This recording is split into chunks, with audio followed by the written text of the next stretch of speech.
You are listening to Mining Stock Education, where you'll learn from the top leaders in the natural resource sector and uncover quality mining investment opportunities. We would suggest 2,500 to 3,000 would not be a surprise over the next 12 to 24 months. And this is a cyclical correction. Could we get to 1,750? Sure, even 1,700. I think we're still intact in terms of a long-term secular trend, even down to about 1,650. Well, joining me today on the Mining Stock Education podcast is David McAlvany of McAlvany Wealth Management. He is an advisor to many when it comes to where they're going to put their investment dollars, but he is also a hard money advocate, believing in gold and silver as real constitutional money. And he's a bullion dealer in selling of precious metals as well. So he's got his pulse on a lot of things that concerns me and the listeners of my show. So David, welcome back onto the show. And I'd like to start off by getting your thoughts on the general equities. You know, going back to 2015, I can remember using ETFs to short the market. I was bearish on the general equities back then, but it's totally blown away all of my expectations as the Dow just recently topped 30,000. No matter who's president, whether Trump pulls out a come from behind victory or Biden is inaugurated, does it even matter anymore? What's driving the general equities higher?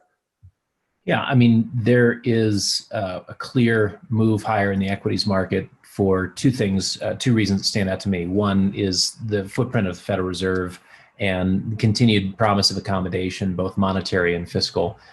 Those things have put a floor in the equities markets, which is very helpful if you're long equities. The Moderna, Pfizer, AstraZeneca hopefulness as it relates to the solution for COVID certainly has investors also excited. When you look at the behavior in the stock market, I'd say it's fairly unhealthy.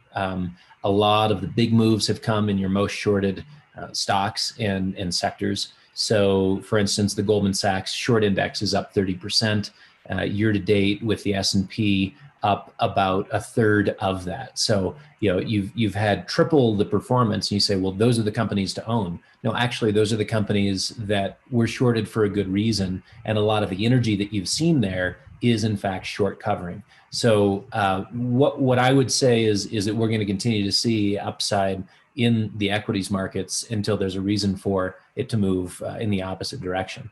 That may sound like stating the obvious, but you've got to give the benefit of the doubt to price action, and it's going to continue to move higher until there's a reason for it to move lower. So, I think a part of what is in the market today is a lack of discipline. We have no real desire to see fiscal discipline. We have no desire to see the central banks do what is in the long-term best interest of individual countries or individual currencies. And I think what we're dealing with is expedience. My question is always going to be, as a hard money guy, are there long-term consequences to being very short-term minded? We grant you there are reasons for central bank activism. There are reasons for fiscal interventionism in the context of COVID. But does the dust settle? As the dust settles, are there consequences to bear out on that? So I think yes. I think we're already seeing the dollar press lower at a critical point, breaking below the 92 level. And do I trust the stock market at these levels? No. Am I long? Only in the hard asset themes where we think there's a strong basis for it going forward.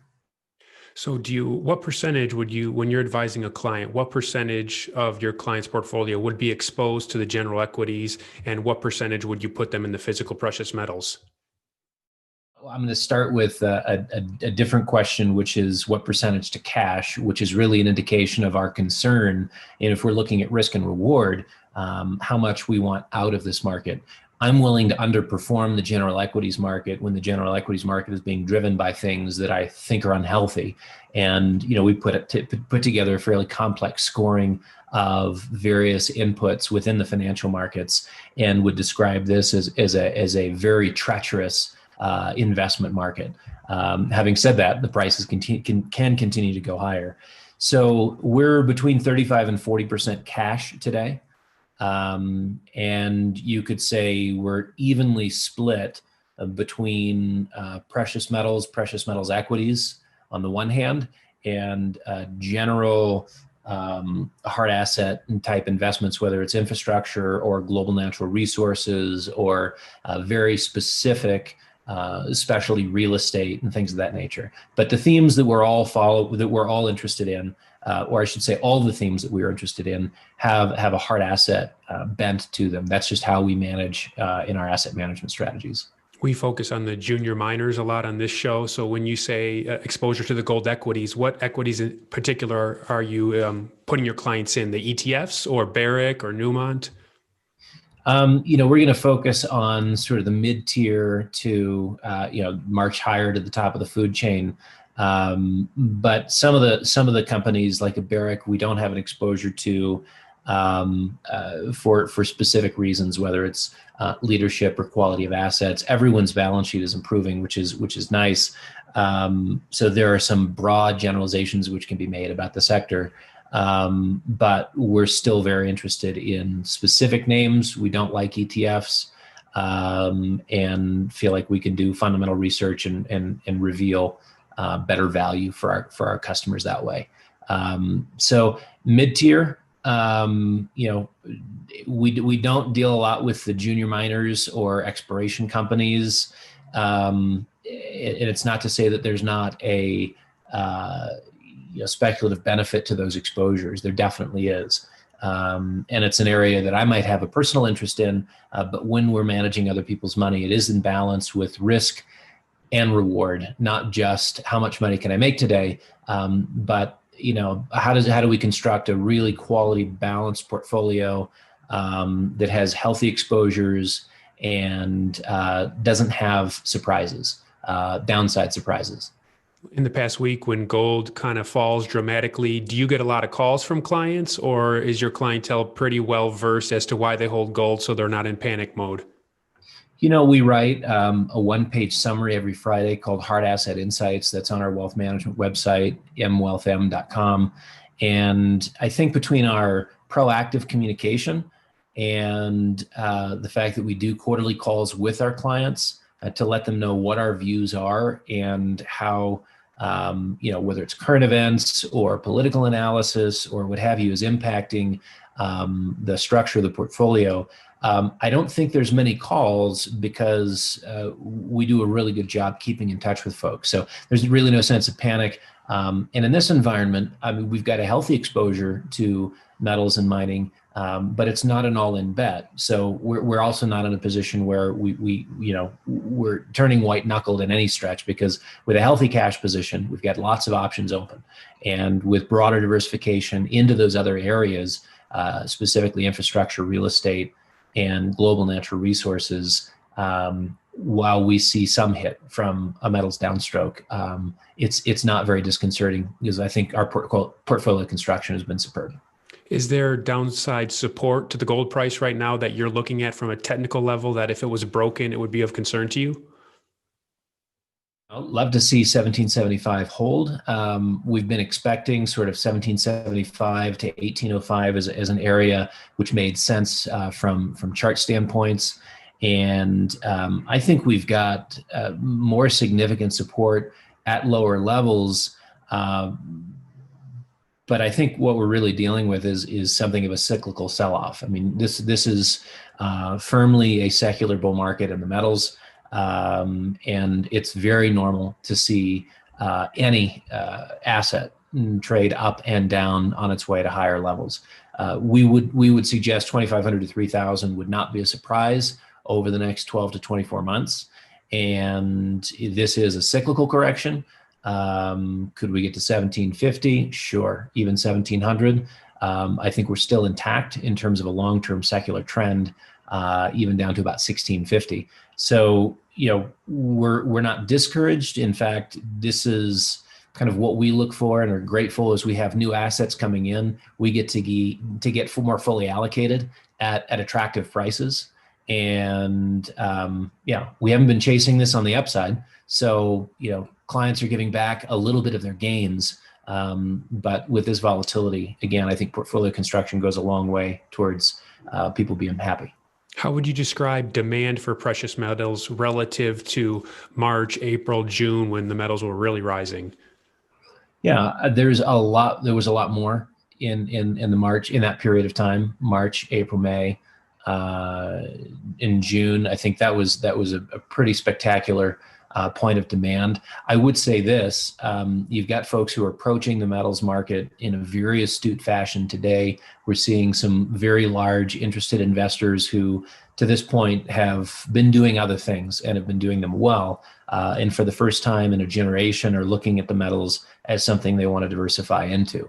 Not, a $500,000 purchase or $1 million purchase, but $10 to $50 million purchases where, again, they've not touched gold, but like the fact that they might not have to pay as high a price as they were prepared to even a few months ago. So I think one of the fundamental shifts that those types of investors are seeing is that not only is the Federal Reserve trapped, but we are in a period where the only way the financial structure holds together is with lower and lower rates. And there is a high cost to that. So, on the one hand,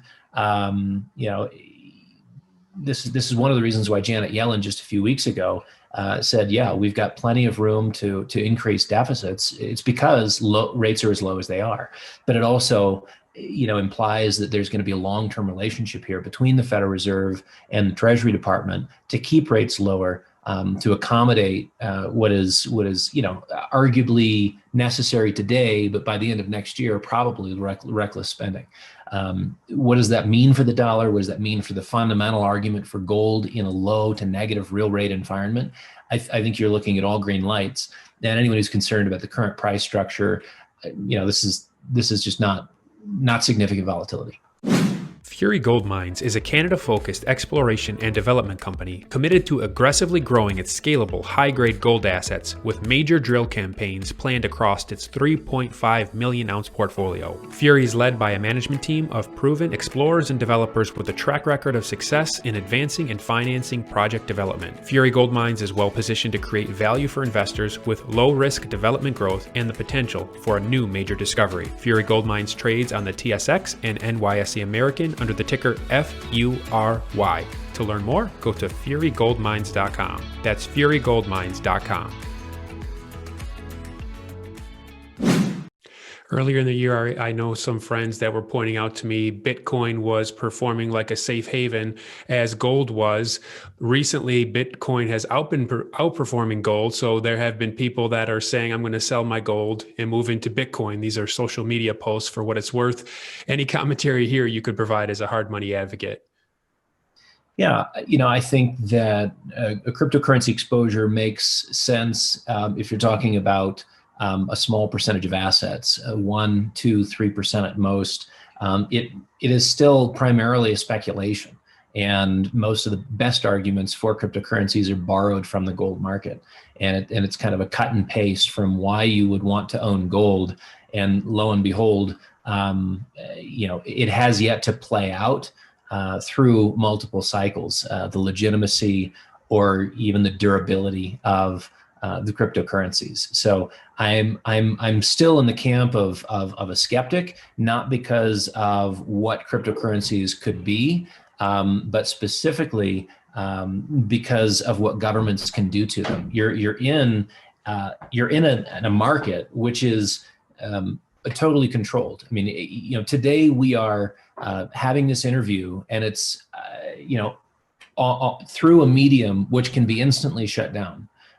There is 100% dependency, and I'm not in control of the kill switch, right? So there is at the point at which any government around the world doesn't want to lose their monopoly status, guess what happens? Legislation, taxation, limitation, confiscation, or just hit the kill switch. So the idea that somehow this cryptocurrency trend is going to change the monetary world, I think there are aspects to the cryptocurrency universe which are very disruptive, very healthy, very intriguing. But as a currency, the point at which you challenge the money monopoly is the point at which you invite more political scrutiny and political attack than I think any of the cryptocurrency advocates are aware is even possible. And, there's just certain things we take for granted today, like electricity. There's certain things we take for granted today, like connectivity. And, I did an interview back in 2014 with an MIT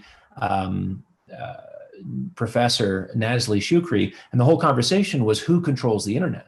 And so now we're talking about, a transnational currency. Gold is in many respects that very thing. But if cryptocurrencies were to become that, it lacks what gold maintains in terms of a truly independent form of money. It is 100% dependent. Yes, you can move it around on a USB stick. Yes, you can do a variety of things that are much more difficult with gold. But in terms of the actual ability to fund a purchase, to move money from one party to the other, you're talking about doing that through a system which is far too open to scrutiny. And so, again, for my money, if it's a reserve asset, a personal reserve asset, gold and silver is still that sort of base, monetary base, if you will. And cryptocurrencies take on, one of many smaller speculations, an amount that I'm willing to see go to zero. And if it were to move 100-fold, I would be a clear beneficiary, but I'm not betting the sun, moon, and stars on the success of the crypto market. David, when we invest, we bring a perspective and a philosophy with certain assumptions. Also, when we look at the political sphere, there's certain assumptions that we have even to our analysis. So as I've had past guests share on this show, even comments that were slightly political, I would get emails from both sides. Hey, I really liked what he said. Hey, Bill, that guy was totally wrong for these reasons. So even the investors that are going to listen to this conversation, they're going to come at it from different political vantage points. You bring in a political commentary to your financial analysis. So can you talk a little bit about how you fuse those, why you fuse those, and how you check yourself to see if you're really being objective? Yeah, I think managing money is an interesting job to have when I have philosophical interests within the realm of public policy. And it's important to recognize that what I want, what I desire, what I think makes the most sense doesn't necessarily relate to the markets. The markets are separate from me, separate from my mind, and sometimes separate from all rationality. So it's important to judge, like I said earlier, on the basis of price action, how other people are judging what is happening. I mean, in that sense, it is like Keynes used to describe it, like observing a beauty contest, and you're making a decision as to how the judges will determine who wins the beauty contest. And so I think what I look at is, as much as possible, cause and effect. Certainly I have personal views in terms of big government, little government, and I'm more of your little government guy. But it's important to see just what the ramifications are for whoever's pushing policy into the marketplace. I think it's fair to say that with the change of the guard back in Washington comes a whole menu of big government wishes. And you've got a few things lining up in favor of getting that stuff done, which is, a favorable Treasury Department appointment and loose monetary policy, cheap interest rates. I mean, these are things that allow for an amazing amount of latitude in terms of the growth of government. Even more than that, though, think about this. Even more than who's in power is what's happening at the time someone's in power. The big power grabs, the big, if you will, ceding of individual liberties has come under Republican governments. So, you had 9/11 and the Patriot Act. You've got a response to COVID. You've got Dodd-Frank, which was, all of these things. It really actually doesn't matter who's in control. It matters what happens and what the governmental response is in the context, because, again, we now have as a part of our way of life if you're going to the airport, you're gonna tangle with TSA. That's just a part of life, and that didn't exist prior to 9/11, but it is a way of life now. What will we have moving forward post-COVID, where there's been one more expansion of government, and with that comes a new bill to pay? And what are the implications of that? As an investor, as an asset manager, I need to know the implications, regardless of what I like or don't like. What are the implications to the reality that I have to engage? Yeah, that's an excellent answer. Thank you for that, David. When you look across the commodity and mining space, besides gold, are there any commodities that have your attention right now? Copper is of interest, and there's certainly an interest in. We've done very well with lumber this year, and our exposures to forestry. We've had, in the context of COVID, in terms of real estate, both data centers and cold storage, and there's a number of things that, again, in terms of sort of unique approaches to real estate, have done very well. Those for us are sort of hard asset plays, specific to the commodity sector.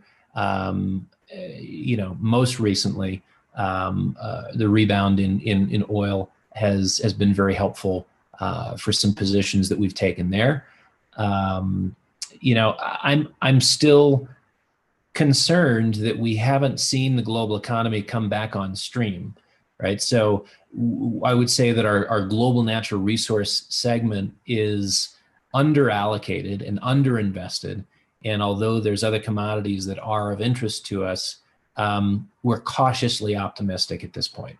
Cautiously optimistic because we don't have enough evidence in yet. Stock market would say, the worst is behind us. Meanwhile, we're seeing shutdowns in a number of states, lockdowns, and we have yet to deal with the ramifications of permanent business closures. Small business is responsible for a huge amount of job hiring, 60 to 70% outside of recessionary periods. Small businesses are responsible for a huge amount of hiring. And so I'd like to see what the new normal looks like, what adjustments are made in terms of our normal everyday lives and how people spend, not only here in the United States, but globally. So we're cautiously optimistic with some of those other commodities, but only have partial positions. Again, the market's moving higher, and that's raising all boats. So to some degree, the fact that our commodity exposures are up, it's not even on their own merits. It's because everything is up. And I would say, going back to Bitcoin, that's one of the reasons why I'm skeptical about this current move. It, to me, is more of an indication of speculative juices in the marketplace and people looking for a way to exercise their speculative energy. At the same time, we've got Robinhood going crazy. We've got, just in recent months, Hertz declares bankruptcy, and then we see a 400% increase in the price of stock. These kinds of things are indicative of people who are begging to speculate, begging to gamble. And again, you can cut and paste the merits of gold onto Bitcoin, but I think really what it is an expression of speculative energy. That doesn't mean it's illegitimate. It doesn't mean that it can't go 5 times higher than it currently is. It just means that it's up not on its own merits. It's up because everything's up. And on that basis, again, stocks can go higher. Stocks can go higher. This is melt up momentum to the upside. And I would caution your listeners, we had that same dynamic in January and February of this year. We're coming into the second week of February, and the whole world looks right as rain. Speculative juices are in the marketplace, and within 4 sessions, stocks are on their backs. Bitcoin is on its back. Everything that was the beneficiary of speculation prior to is now in a free fall. Did you have any red flashing warning signs at that time that you were seeing? Most of our warning signs came in the repo market and sort of in the underbelly of the financial markets back in September and October. So we were already increasing cash positions considerably, and we're above 50% cash as we came into February, and then we're able to get more fully invested following the decline. So we still have a healthy cash allocation because I don't think the worst is behind us. I would argue, in fact, that we're putting in an epic market top. This is one for the history books and could happen as soon as January, February. We have strong market seasonality right now, but I think if we get to the middle of January to even the middle of February, that 30-day window is a point in time where I think we could be putting in a market top where we don't see these prices for 2, 3, 4, 5 years. We'll be right back after this word from our sponsor. Silver One Resources is an exploration and development company backed by strategic investors Eric Sprott and SSR Mining. At Silver One's Candelaria Mine project in Nevada, there is already a historic resource estimated at 127 million ounces of silver, which Silver One is developing and advancing. The company's Phoenix Silver project, located within the Arizona Silver Belt, is an early-stage exploration project on which native silver vein fragments have been discovered near surface. One grab sample assayed an astounding 14,688 ounces per ton. Yes, that's right, ounces, not grams. Silver One has tremendous exploration potential, is extremely leveraged to the price of silver, and is cashed up and poised to increase shareholder value. Silver One trades in New York under the ticker SLVRF and in Toronto under the ticker SVE. To learn more, go to silverone.com. That's silverone.com. David, you look at things from a historical perspective, knowing a little bit about your background as you shared it, and I read your book on legacy through the generations. Your dad discipled you in finance and in the business that you now run. So looking at 2020 from a historical perspective, the adjective that I've heard so many times this year is unprecedented, both by government reaction, what we're seeing in the markets. Do you think that when your grandkids are sitting on your lap 20 years from now, that unprecedented would be one of the primary adjectives that you would use to describe this year? You know, in some sense, the only thing that's unprecedented is the degree to which things have been done. It's just more than we ever thought imaginable. You know, you see central bank balance sheets expanding trillions at a time. You see fiscal promises trillions at a time. So it's not unprecedented in the sense that this is the way we've been doing things for 30 or 40 years. Basically, we came off the gold standard in 71 or came off the Bretton Woods system in 71. And from that point forward, have had a very loosey-goosey approach to fiscal responsibility and monetary controls. No surprise. Well, I guess that's what I would say is unprecedented. I'm not sure is the right word. The only thing that's different is the degrees. And we just lacked the imagination for it. It's a little bit like, when I was growing up, I used to ride a skateboard, and it was a big deal if you were, riding a ramp to be able to do a 360. Well, who knew that 720s and 1180s or whatever all of a sudden it's mind blowing what can be done today. In the age of Red Bull competitions, it used to be that, Glenn Plake was the K2 skier who set the standard for radical skiing. And now he looks like, the incoming freshman class, the guys who are actually doing stuff are jumping 150-foot cliffs, and they're doing, it's just, everything is moved to the point of insane. And we just lacked the imagination for it. It's not unprecedented. It's just more than we thought possible. And I wonder if that's not what was happening back in the teens in Germany, where everybody knew that if you needed to, you could just print a little money, and so you did that. And then when you needed to print a little bit more, you just did that too. And then one day you woke up and you said, well, we're doing stuff that we've done all along. We're just doing more of it, and it seems to be working. And if it's working, why not do even more than we thought was okay to do in the past? Like, now all of a sudden the conventions begin to change and the acceptability begins to change. I mean, think of that with modern monetary theory today.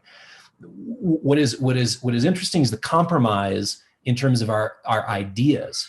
We once thought that it made sense to balance a budget. Now we're being told that the idea of balanced budgets is for the intellectually faint of heart and lightheaded. Like you don't know how things actually work. You can run any deficits you want. That's the kind of rationalization that I think you began to see happen 1919, 1920, 1921, as Haberstein in Germany started destroying the mark. And by 1923 or 24, the experiment was an obvious failure. But there was an in-between period where you went from what worked or didn't kill you when you did a little bit of it to appeared to, right in the middle, increase economic activity and actually be of great benefit. And that's, I think, the odd thing about something like inflation is there's an in-between point where it seems to be giving you everything you wanted and more. Like we could see economic activity jump in 2021, not only because COVID is in the rearview mirror, but because we've got a tremendous amount of liquidity sloshing around in the system. That's all good, right? Well, it's good until it's not good. And I guess that's my point is we're getting comfortable at a point where we actually should be getting very uncomfortable. Think about this. It's like any stock that you've owned. Even look at the mining sector this last year, right? So it has a great run up to July, and you're very enthusiastic about whatever mining shares you own up to July. Now, the reality was, if you had just off of the lows seen a 300 to 400% move in your junior mining stocks, you should have recognized that you, at a 300 to 400% gain, had more risk than at any point in the last 90 days, right? You would just experience a reward, but it's a little bit like climbing a ladder. You step off the bottom rung, very inconsequential. You fall off the top rung, it's a bigger deal. So here we are seeing a normal cyclical correction in gold, and actually risk is less today than it was in July. It makes sense to me to be looking at something like that. But all I'm saying is there's a psychology involved as we march along. And when we have success, what happens is we gain a much greater confidence, right? When actually we should be getting more cautious. But that's not how we're wired as investors. That's not how we're wired as human beings. Well, you bring up a tension I always have as a mining stock speculator, because I've had stocks that have gone ninefold this year, but I know from past cycles that this type of stock can go 30 to 40 fold over 2 to 3 years. So the wrestling internally is, do I have the conviction to hold, or do I take a massive harvest of gains, this crazy amount of gains in only 6 months? So because the big gains for a mining stock speculator is with the conviction to hold for that 30, 40 fold gain over 2 to 3 years, which does happen in this sector. So I think the better part of wisdom is to treat them like options, and to recognize that you can't have convictions when you're trading options. You have to be opportunistic. And if you have a gain today, it can be gone tomorrow. And that doesn't mean that you eliminate your position altogether, but it means that if you have a 300 to 500% gain, or in your case, a 9-fold move, extract your cost basis, and then do it again, and then do it again. And you can always leave something to ride. But it's by extracting your original basis, there are instances in which, even in the mining sector, things that behave like options all of a sudden time out, and they're supposed to be non-expiring, and yet they do.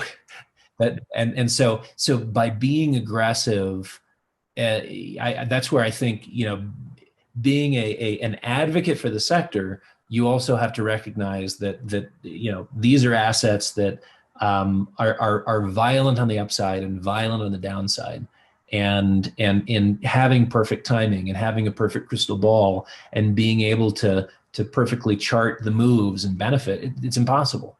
So the disciplines that you employ, this is why portfolio construction is so important to us. Having disciplines that we employ and that we discuss as a group. It's a 4-person team that determines every decision that goes into our portfolio construction, and mid-course corrections. Are we adding or are we subtracting? What's the basis of that? We actually have a fifth person who's not on our team, but who comes in and gives us specific insights from a technical perspective, just looking at charts and technical analysis. But bring in those disciplines, and your long-term success is easier. It's easier to duplicate over a period of time.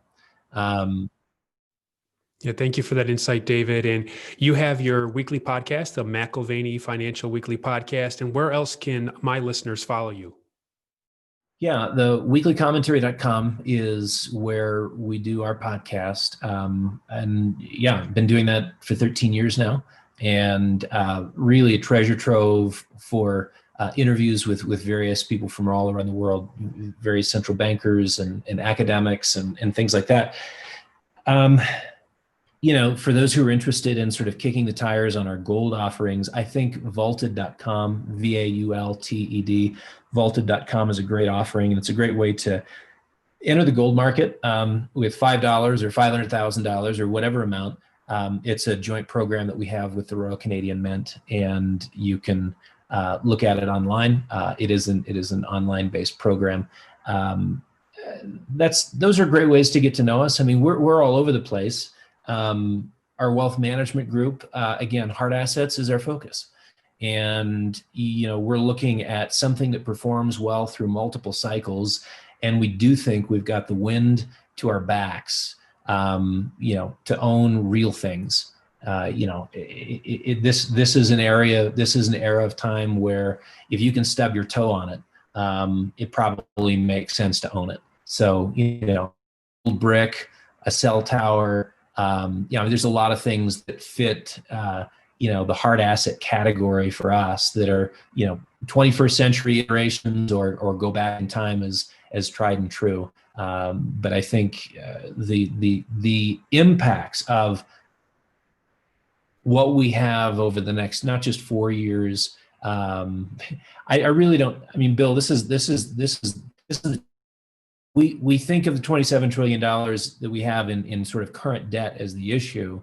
And going back to a conversation I had with Larry Kotlikoff from Boston University 8 years ago, we were 220 trillion in terms of funded liabilities at that point. And I haven't checked in with him since to see, are we north of 250 now? I mean, we're to the point of absurdity in terms of being able to pay our bills. And in that environment, I know that I don't speculate with a part of my assets. I want a part of it to be own physical gold and silver. Everything else is a speculation. I agree with that. And I only got into mining stocks because I put so much money in physical gold and silver. And when you focus on the gold and silver markets for too long, if you're like me, you end up buying mining stocks. But the core of my portfolio is physical precious metals. And from there, I deep dive into the speculative junior mining stocks, which thus far has worked out for me. But David, really appreciate your time. I listen to your podcast frequently and really respect your insights. So thank you for coming on today's show. Great to be with you again.